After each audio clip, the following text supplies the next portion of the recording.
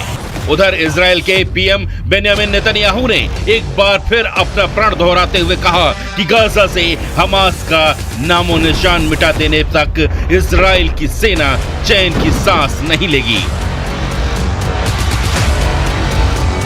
המלחמה נגד חמאס דאעש מתקדמת במלוא עוצמתה, ויש לה מטרה אחת: לנצח.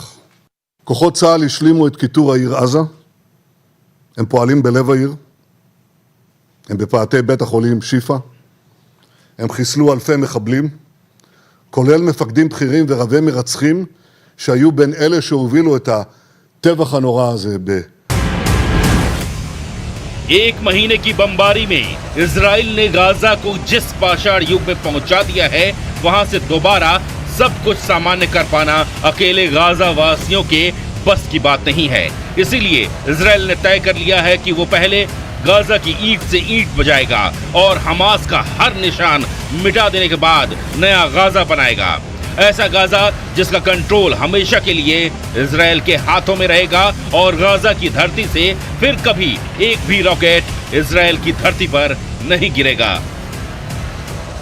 קודם כל אני חוזר ואומר, שליטה ביטחונית כוללת, עם יכולת להיכנס מתי שרוצים, כדי לחסל מחבלים שיכולים לצוץ מחדש, של צה"ל, של מדינת ישראל. עכשיו, זה, אני יכול להגיד לך מה לא יהיה. לא יהיה חמאס. Israel के प्रधानमंत्री Netanyahu ने दावा किया है कि युद्ध शुरू होने से लेकर अब तक हमास के 2000 लड़ाकों को ढेर कर दिया गया है, जिनमें हमास के सीनियर कमांडर भी शामिल थे। और जब तक गाजा में हमास का एक भी लड़ाका या कमांडर जिंदा है, तब तक गाजा का जर्रा जर्रा यूं ही दहलता रहेगा।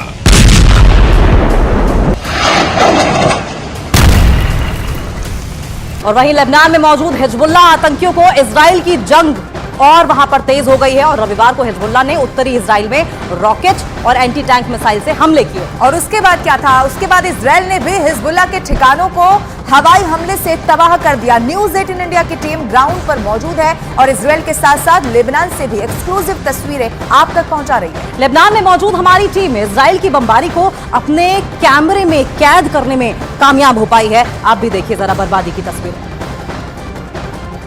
काफर किला इलाके में न्यूज़ 18 इंडिया की मौजूदगी है और देखिए किस तरह से जंग का मैदान बना हुआ है, उसकी तस्वीर हम आपको दिखाते हैं। अभी ताज़ा लेबनान के इस काफर किला इलाके में इजराइल ने हमला किया है। आप तस्वीर देख सकते हैं किस तरह से धुएं का गुब्बार अभी भी यहाँ पर उठ रहा है। आज लगातार इजराइल और हिजबुल्ला एक दूसरे के ठिकानों पर हमले कर रहे हैं। काफर शोबा इलाके में भी हमने देखा। और देखिए एक और धुआं मैं आपको दिखाना चाहूँगा, ये देखिए एक सफ़ेद रंग का धुआं आपको दिखाई देगा और एक काला धुएं का गुब्बार आपको दिखाई देगा।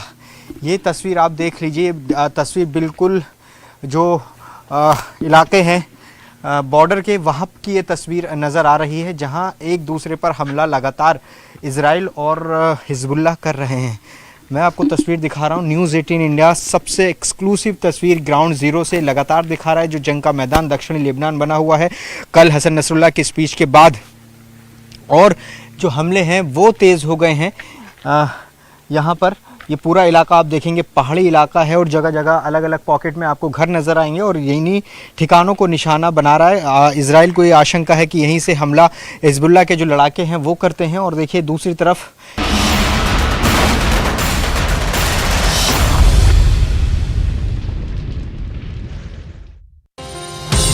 मोटोरोला भारत का सबसे अच्छा 5G smartphone brand presents Aar Paar में आज का मुद्दा क्या वाकई हिंदू विरोध सियासी प्रयोग है। आज आर पार में हम वो चर्चा कर रहे हैं, लेकिन इस वक्त एक और बड़ी खबर आ रही है व्यूअर्स। मैं सीधा मैजिक मॉल पे चलता हूं और देखते हैं अपने बयान पर कायम है स्वामी प्रसाद मौर्य। यानी ये बयान दिवाली वाली रात जब आप सब लोग अपने घरों में लक्ष्मी पूजन कर रहे थे, सोच समझ के बयान दिया गया है। आज और बोला है, बोला किसी ने 4 हाथ वाला व्यक्ति देखा है अभी तक, मैं चुनौती देता हूं। लेकिन हिंदू धर्म में कई देवी देवताओं को चतुर्भुज कहा जाता है, अष्टभुज कहा जाता है। मैं सुधांशु त्रिवेदी का रुख करता हूं। सुधांशु त्रिवेदी, ये प्लान स्ट्रैटेजी है जिसके तहत हिंदुओं के खिलाफ एक तरह की इस हिंदू देवी देवताओं के खिलाफ अभद्र टिप्पणियां हो रही हैं, चाहे वो दक्षिण में स्टालिन हो, उदयनिधि स्टालिन, चाहे वो उत्तर में स्वामी प्रसाद मौर्य हो, समाजवादी पार्टी के नेता, और आचार्य प्रमोद कृष्णम ने तो बहुत कुछ कह ही दिया है। Your reaction Sudhanshu? देखिए, ऐसा था कि कांग्रेस के अंदर जब से एक बड़ा परिवर्तन आया है, नरसिम्हा राव के जमाने तक कांग्रेस जो कुछ भी करती थी, कभी ओवर्टली यानी प्रकट रूप में अपने को हिंदू विरोधी दिखाने से परहेज करती थी। वो जो काम करना वो अंदर अंदर करते थे। जब से सोनिया गांधी जी और राहुल गांधी जी का युग आया है, तब से आप देखें कि राम काल्पनिक का ऑफिशियल हलफनामा आया, हिंदू आतंकवाद जैसी फर्जी थ्योरी वो की गई। उसके बाद अनेक उसका अगर आप याद करें तो पहली बार ऐसा हुआ कि कांग्रेस के नेता वकील का चोला ओढ़कर बाबरी मस्जिद एक्शन कमेटी के पक्ष में खड़े हुए और उन्होंने ये कहा कि चुनाव के बाद तक शिफ्ट होना चाहिए, यानी सीधे सीधे धर्म को उन्होंने उससे जोड़ा। उसके बाद हम नहीं कह रहे हैं, ये तो एके एंटोनी कमेटी की रिपोर्ट ने 2014 में कह दिया था पराजय के ऊपर कि बहुत ज्यादा मुस्लिम परस्त और एंटी हिंदू होने के कारण 2014 में दुर्गति हुई है कांग्रेस की अंदरूनी कमेटी, और जो उस समय उनके सर्वोच्च नेता मतलब one of the senior most leader AK Antony साहब ने लिखा था। इसमें कहीं कोई किंतु परंतु ही नहीं है। और आज अगर आप देखें तो अब तो उनके बेटे भी इधर आ गए, यानी उनको बहुत साफ दिखाई पड़ गया था। इसलिए कांग्रेस का जो ये अब लेटेस्ट में आए तो हिंदू धर्म इरेडिकेशन के ऊपर ये सेमिनार कर चुके हैं। हिंदू शब्द को गंदा इनके सतीश जारकीहोली जो पूर्व कार्यकारी अध्यक्ष हैं कर्नाटक के, वो बोल चुके हैं। अपनी तथाकथित भारत जोड़ो यात्रा के दौरान तमिलनाडु में ये उस व्यक्ति के साथ रवि श्रीवास्तव, फादर जॉर्ज पुनिया, रवि श्रीवास्तव, स्वामी प्रसाद मौर्य, ये कांग्रेस की एक व्यवस्थित स्वामी प्रसाद मौर्य तो जो बोल ही रहे हैं वो हम सुन ही रहे हैं। आचार्य प्रमोद कृष्णम कह रहे हैं कि हिंदू शब्द से कांग्रेस के कुछ नेताओं को नफरत है, और यहां तक उन्होंने कहा कि कुछ लोग तो भगवान राम के मंदिर से नहीं, श्री राम से ही नफरत करते हैं कांग्रेस के अंदर। देखिए अमीश जी, धर्म की अफीम चटा करके 2 इलेक्शन जीत चुकी है भाजपा, मगर अब ये काट की हांडी अब चढ़ने वाली नहीं है।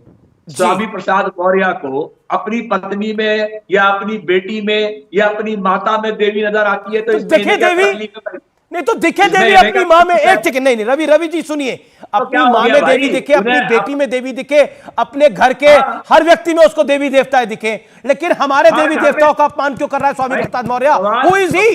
कौन है वो व्यक्ति जो हमारे देवी देवताओं का अपमान कर रहा है?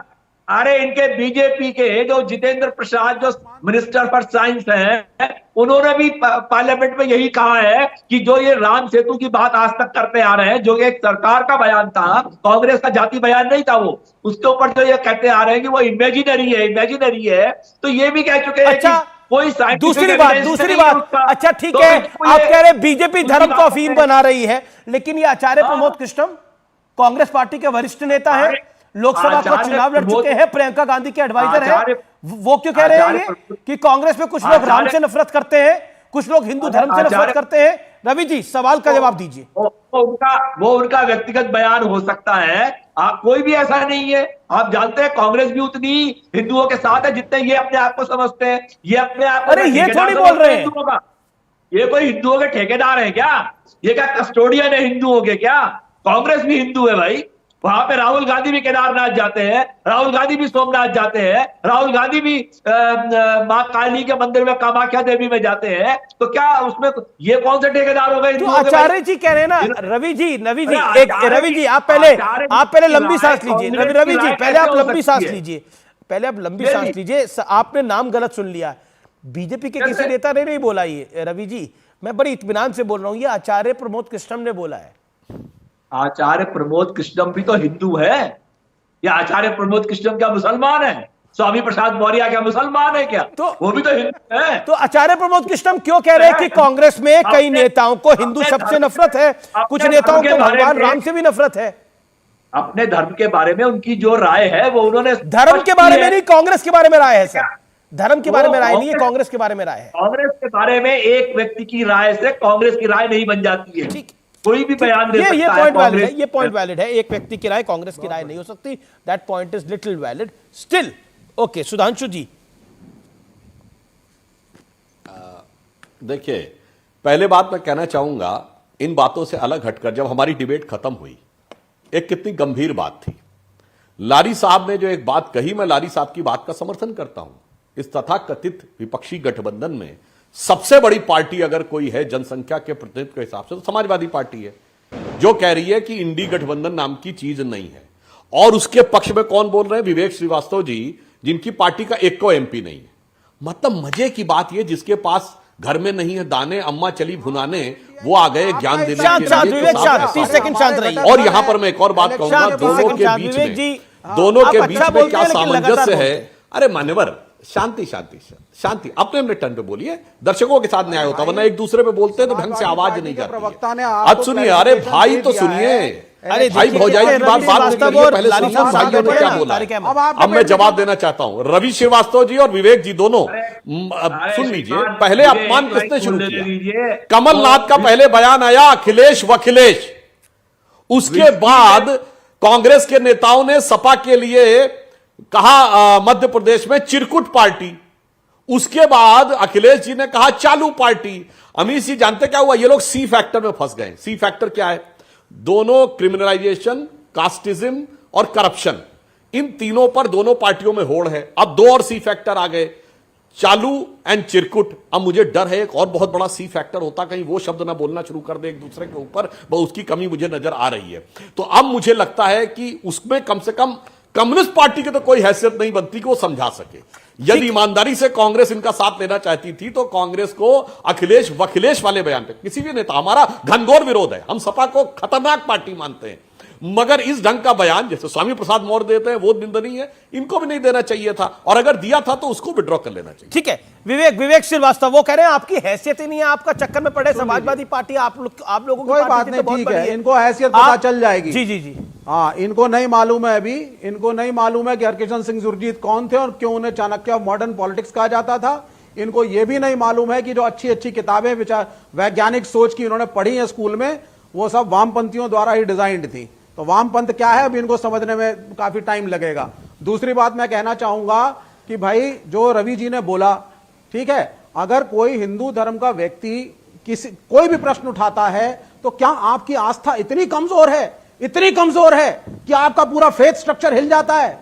आपके किसी धर्मगुरु ने आकर के बताया कि साहब जो आप कह रहे हैं गलत है या सही है, क्योंकि यह है तथ्य। आजकल आस्था बहुत हर्ट होती है साहब, फैशन हो गया जब से बीजेपी आई है। हमारे कोई पिक्चर नहीं पसंद, हमारी आस्था हर्ट हो गई, पिक्चर हॉल जला दो। सर यहाँ तो किताबें नहीं आती थी सर आप भूल जाते हैं, आस्था की किताबें नहीं आई। ये कितनी आस्था हर्ट होती है आपकी? सलमान रुश्दी की किताब क्यों नहीं आई थी हिंदुस्तान के अंदर? होने लगी है 2000 किसकी आस्था थी भाई?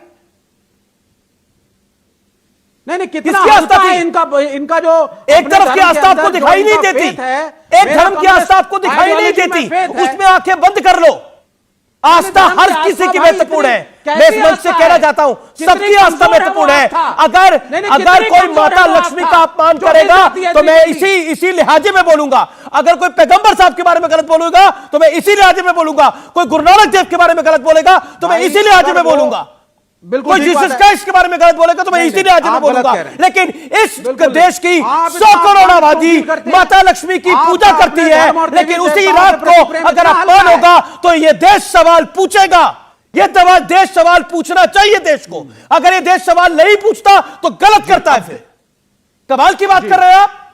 इतनी आपकी आस्था हो गई, इतनी आपकी आस्था हो गई, ये कहने का मतलब है?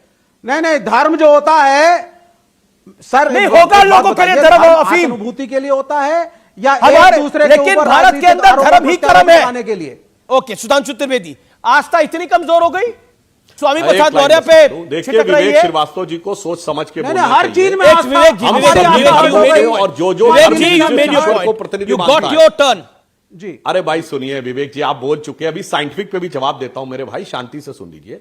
सभी धर्मों का सम्मान करते हैं और सभी धर्म जिस जिस व्यक्ति को या जिस जिस ईश्वर के प्रतिनिधि मानते हैं, महापुरुष या भगवान का दूत मानते हैं। कौन कैसे पैदा हुआ, कौन कैसे दुनिया छोड़ा, किसने क्या चमत्कार दिखाया, इससे चीजें भरी पड़ी हैं। और अगर आप साइंटिफिक की बात करते हैं विवेक जी, तो आपको पता है कि मदर टेरेसा को सेंटहुड मिला था। सेंटहुड की शर्तें आपने पढ़ी है? क्या है कि मरने के बाद उनकी आत्मा ने 2 चमत्कार दिखाए होने चाहिए, और चमत्कार की डेफिनेशन में लिखी है it should not have any scientific भाई जो मानना है माने, पहले नहीं मानना 3 ना चमत्कार माने। की शर्त थी, पोप जॉन पॉल II ने 2 कर दिया। अब आप बताइए, उसमें लिखा है it should not have any scientific explanation. मेरे भाई बोलने की औकात हो तो बोलिए। अब आप गलत जा रहे हैं। मैं कह रहा हूं फुरफुरा शरीफ के गद्दी नची के साथ आपको समस्या नहीं है, स्वामी प्रसाद सेंटहुड में समस्या नहीं है, आप साइंटिफिक बोल रहे हैं। और मैं जवाब देना चाहता हूं हमारा साइंटिफिक क्या है। विवेक फिर लगातार बीच में बोल रही है, बदतमीजी बहुत करते हैं भाई, लगातार ये बीच में बोलने लगते हैं, अनकंफर्टेबल फैक्ट फॉलो करिए ना प्रोटोकॉल को। नहीं, मैं अपनी बात शांति से 1 मिनट कर लूं, केवल 30 सेकंड इनका फीडर डाउन करिए और मैं जवाब देना चाहता हूं साइंटिफिक की बात क्या है। दुनिया में सबसे बड़े साइंस की बात कही जाती है तो कहा जाता है ये कोई रॉकेट साइंस नहीं है, और दर्शकों से कहता हूं जाके चेक करिए, फादर ऑफ रॉकेट साइंस कहा जाता है वर्नर वॉन ब्रॉन को, जिसने कि सबसे पहले रॉकेट इंजन बनाया था। वर्नर वॉन ब्रॉन अपना जिसको गुरु मानता था उसका नाम था हरमन ओबर्ट, और हरमन ओबर्ट ने यह लिखा है कि वो ज्ञान के लिए वेदों को पढ़ता था। और ये कहां किताब में लिखा, नाम भी बताता हूं, इरिक वॉन डाइकन की किताब है चैरियट्स ऑफ गॉड, उसमें ही has quoted Hermann Oberth who is the guru of the father of rocket science, जो सबसे बड़ी साइंस मानी जाती है। हमारे यहां इरविन शॉडिंगर की किताब देख लीजिए, व्हाट इज लाइफ, उसमें पूरा एक चैप्टर उपनिषदों के ऊपर है। वर्नर हाइजेनबर्ग ने लिखा है कि अनसर्टेनिटी का प्रिंसिपल उसने उपनिषदों से लिया। अरे सुनो यार, नील्स बोर ने अपनी किताब में लिखा हुआ है, इसमें मत बोलिए। और आप तो नहीं बता पाए साइंटिफिक के ऊपर। अरे भाई क्या बात कर रहे हैं यार, कहां कम्युनिस्ट और साइंटिस्ट एक हो गए। कम्युनिस्टों का साइंस से कब लेना देना था, कम्युनिस्टों का तो सोसाइटी के खिलाफ लेना देना था।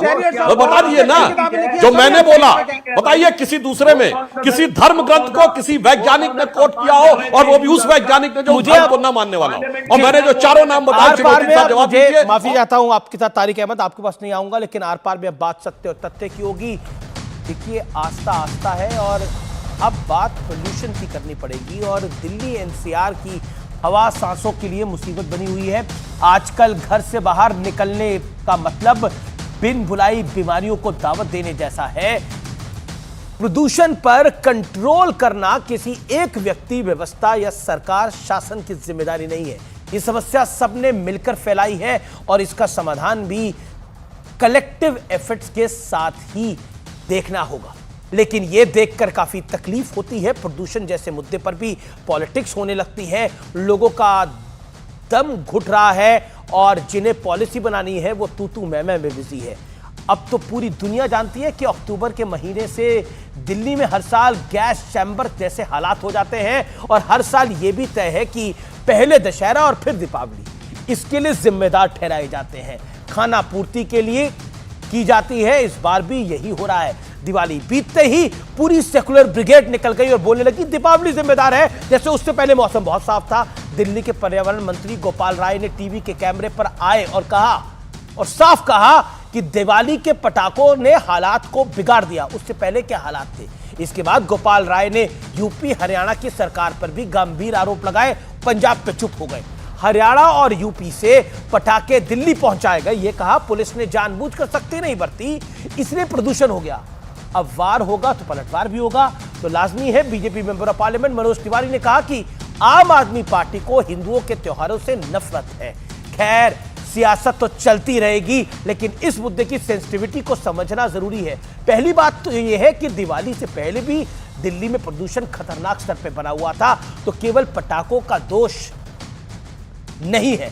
दूसरी बात यह है कि पूरे साल यानी दिवाली से पहले सरकारें वो कौन से कदम उठाती हैं जिससे प्रदूषण ना हो, इस पर भी ईमानदारी से सोचना पड़ेगा। पंजाब में पराली का बंद हुई, ये सच है कि 13 नवंबर की सुबह 12 बजे के बाद दिल्ली का AQI में जबरदस्त बढ़ोतरी दर्ज की गई थी, लेकिन दिन के निकलने के बाद इसमें गिरावट भी दर्ज की गई। यानी प्रदूषण सिर्फ पटाखों के दिन की देन नहीं है, इसके लिए कई और बड़े फैक्टर्स हैं जिन पर पूरे साल ध्यान देने की आवश्यकता है। इसके लिए किसी भी त्योहार को निशाना बनाना जरूरी नहीं है, क्योंकि यह बड़ा आसान है कि प्रदूषण हो तो दिवाली के सिर ठीकरा फोड़ दो, पानी की किल्लत हो तो होली को जिम्मेदार ठहरा दो, और तो रक्षाबंधन पर पेटा लेदर फ्री राखियों का इस्तेमाल ना करने की सलाह देता है।